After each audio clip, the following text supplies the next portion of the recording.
જંબુસર શહેરને દબાણ મુક્ત બનાવવા માટે નગરપાલિકા તંત્ર એક્શન મોડમાં આવ્યું। લાંબા સમયથી પડતર પ્રશ્નો અને ટ્રાફિકની સમસ્યાને જોતા નગરપાલિકા દ્વારા ડેપો વિસ્તારથી દબાણ દૂર કરવાની કામગીરીનો પ્રારંભ કરવામાં આવ્યો છે। ડેપો વિસ્તારથી ઓપરેશન શરૂ કરાયું। સરકારી જમીન પર થયેલા તમામ દબાણો તોડી પાડવામાં આવશે। ચીફ ઓફિસરના જણાવ્યા મુજબ શહેરના દરેક વિસ્તારમાં તબક્કાવાર કાર્યવાહી થશે। નગરપાલિકાની આક્રમક કામગીરીને પગલે દબાણકર્તાઓમાં ફફડાટ વ્યાપી ગયો છે। ચીફ ઓફિસરે સ્પષ્ટ કર્યું છે કે વિકાસના કામોને લોકહિતમાં દબાણો દૂર કરવા અનિવાર્ય છે।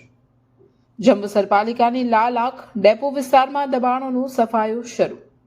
સરકારી જમીન પર બાંધકામ કરનારા સાવધાન, જંબુસરમાં દબાણ હટાવો ઝુંબેશ તેજ।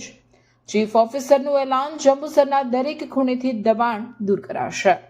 આજ રોજ જંબુસર પશુ દવાખાના વિસ્તારમાં દબાણ હટાવવાની કામગીરી શરૂ કરવામાં આવી છે। વચ્ચેમાં અમે અગાઉ દિવાળી પહેલાં આવેલા આ વિસ્તારમાં, તે વખતે તમે જ લોકોએ અને મીડિયા અને બધા ગામ આગેવાનોએ અમને બાહેંધરી આપેલી કે અમે એમ કે સ્વેચ્છાએ દબાણ હટાવી લઈશું, પરંતુ એ દિવાળીને ગયા ખાસો સમય થયો અને દિવાળીના તહેવારના હિસાબે અમે દબાણ દૂર કરવા માટેની કોઈ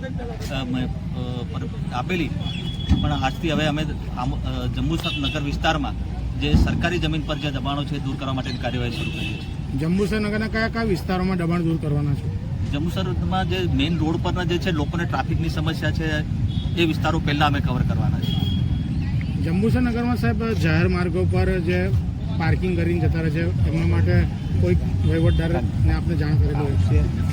અને ટ્રાફિકની સમસ્યા જે છે અને અત્યારે જંબુસરમાં જે રસ્તાઓના કામો ચાલી રહ્યા એના લીધે ટ્રાફિકનો બહુ મોટો પ્રોબ્લેમ ઊભો થયો છે। એના માટે આપણે પહેલાં તો રોડની આજુબાજુના દબાણો લઈશું, પછી બીજા અમે સરકારી જમીનો પર જે ગેરકાયદે દબાણો થયેલા છે એ વસ્તુ અમે લેવાના છે।